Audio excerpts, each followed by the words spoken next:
और मैं अपने पत्रकार साथ में हम इसलिए शामिल होना चाहते हैं कि हमको लगता है, और सिर्फ हमको नहीं लगता है, इस देश के लाखों करोड़ों नौजवानों को ये लगने लगा है कि अगर कांग्रेस नहीं बचा तो देश नहीं बचेगा। साथियों से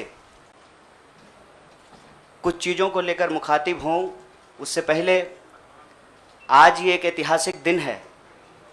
आज शहीद आज़म भगत सिंह की जयंती है। लोग शहीद होते हैं, भगत सिंह शहीद आज़म हैं। शहीद आज़म इसलिए हैं कि आज हम लोग जहां माल्यार्पण करने के लिए गए थे, शहीद पार्क, वो शहीद पार्क एक ऐतिहासिक पार्क है। वो हिस्सा है फिरोज शाह कोटला फोर्ट का, जहां पर चंद्रशेखर आज़ाद जी की अध्यक्षता में हिंदुस्तान रिपब्लिकन आर्मी की गुप्त मीटिंग हो रही थी। अंग्रेज़ों के ज़माने में क्रांतिकारी छुपकर मीटिंग किया करते थे। नौजवान तरुण भगत सिंह एक प्रपोजल लेकर के आए कि हिंदुस्तान रिपब्लिकन आर्मी का नाम अब हिंदुस्तान सोशलिस्ट रिपब्लिकन आर्मी होना चाहिए। यह ऐतिहासिक क्षण, वो ऐतिहासिक भूमि और हमारे युवाओं के आइकन शहीद आज़म भगत सिंह को हम अपना नमन प्रस्तुत करते हैं। आज एक दुखद घटना भी हमारे ज़िले में हुई है। वज्रपात के चलते 2 बच्चियों का निधन हो गया है। मैं इस मंच से उनके प्रति शोक व्यक्त करता हूं और उनके परिवार के प्रति अपनी संवेदना व्यक्त करता हूं। दोस्तों, मुझे लगता है कि बहुत कुछ कहने की ज़रूरत नहीं है। आजकल सूचना क्रांति के इस दौर में हमसे ज़्यादा मालूम हमारे पत्रकार साथियों को होता है। तो बेहतर ये होगा कि आप सवाल पूछें, मैं आपका जवाब दूं। लेकिन आप सवाल कहाँ से पूछेंगे और आपके मन में कौन से सवाल चल रहे हैं, इसका थोड़ा सा अंदेशा है, मुझे थोड़ा अंदाज़ा भी है।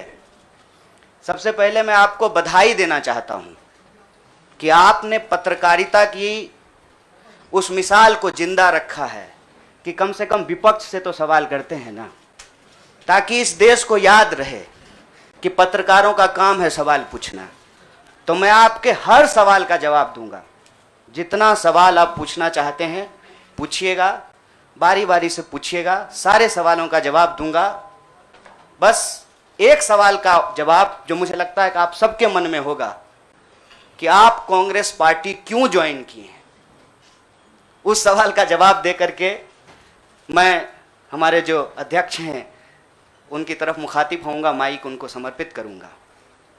मैं कांग्रेस पार्टी इसलिए ज्वाइन कर रहा हूं कि मुझे ये महसूस होता है कि इस देश में कुछ लोग, वो सिर्फ लोग नहीं हैं, वो एक सोच है।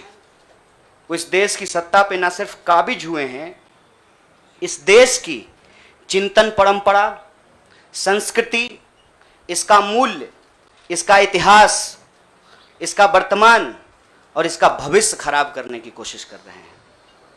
वो जो सोच है, उस सोच के बारे में आप अपने आप समझ जाएंगे, क्योंकि कहीं मैंने पढ़ा था कि आप अपने दुश्मन का चुनाव कीजिए, अपने विपक्ष का चुनाव कीजिए, दोस्त अपने आप बन जाएंगे। तो हमने ये चुनाव किया है।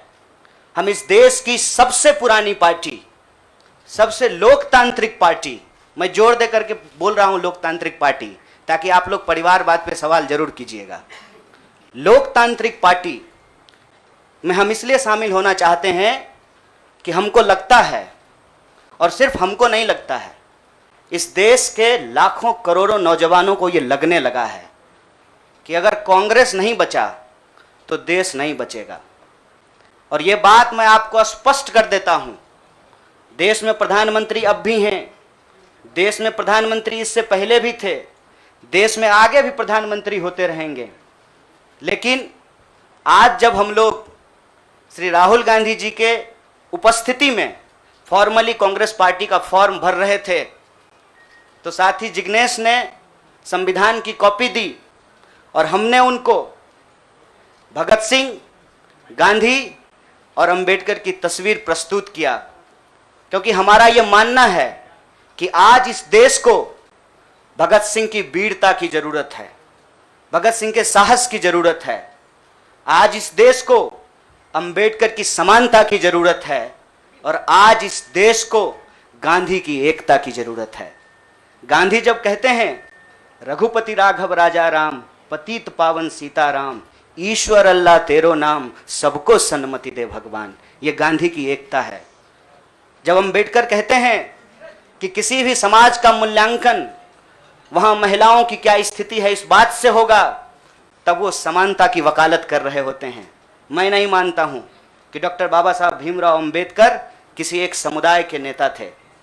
कांग्रेस पार्टी ने, संविधान सभा ने डॉक्टर बाबा साहब भीमराव अंबेडकर को संविधान बनाने की जिम्मेवारी दी और उस संविधान के प्रियम्बल में यह लिखा है, हम भारत के लोग भारत को एक प्रभुत्व संपन्न समाजवादी धर्मनिरपेक्ष लोकतांत्रिक गणराज्य बनाने के लिए, इसमें समानता न्याय के मूल्य निहित हैं।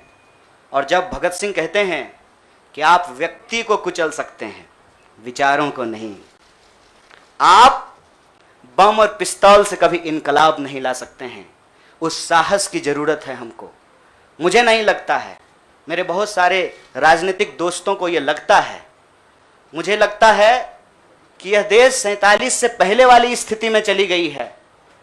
लेकिन जिनको लड़ना है उनके पॉलिटिकल इमेजिनेशन में आज भी हर कोई अपना अपना शोरूम बचाने के चक्कर में है। रे भाई, मॉल में आग लग गया है, दुकान बचाओगे? बस्ती में जब आग लग जाती है ना, बेडरूम की चिंता नहीं करनी चाहिए। आज हम इस मुहाने पे खड़े हैं कि इस देश के भीतर भारतीय होने की जो पहचान है, जिसमें बुद्ध निहित हैं, जिसमें कबीर निहित हैं, जिसमें नानक निहित हैं, जिसमें हर बार हर दौर में सत्ता से सवाल पूछने का साहस होता है, उस भारतीय चिंतन परंपरा को बचाने की जरूरत है।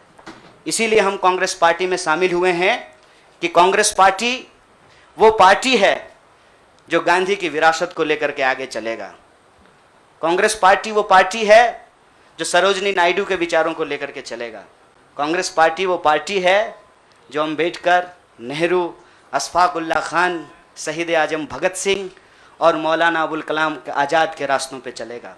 हम जब भी समानता और बराबरी की बात करते हैं, यह कुछ व्यक्तियों तक सीमित नहीं है, यह भारतीय होने का इतिहास है। और इस भारतीय होने के इतिहास को अपने आप में यदि कोई समेटे हुए है तो देश की सबसे पुरानी पार्टी है। और जो लोग कह रहे हैं विपक्ष कमजोर हो गया है, यह सिर्फ विपक्ष के लिए चिंता की बात नहीं है। यह मैं नहीं कह रहा हूं, कोई शास्त्र, कोई किताब उठा करके देख लीजिए। जब विपक्ष कमजोर हो जाता है, सत्ता तानाशाही रुख अख्तियार कर लेती है।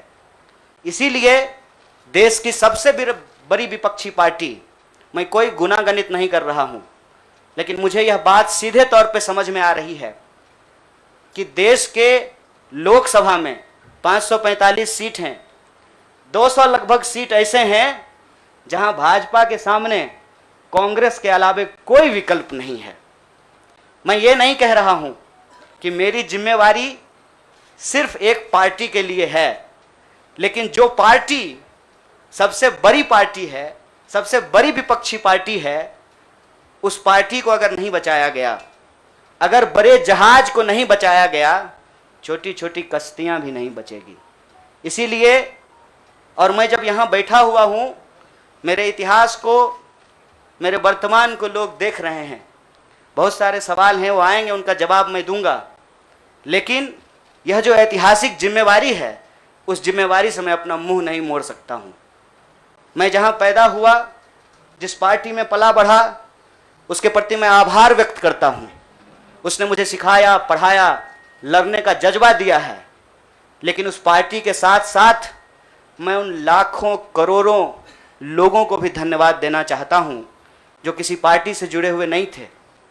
अपने स्कूल के व्हाट्सएप ग्रुप में जब हम लोगों के ऊपर अनावश्यक आरोप मढ़े जाते हैं तो अपने दोस्तों से लड़ रहे थे, अपने घरों में डिनर टेबल पर लड़ रहे थे।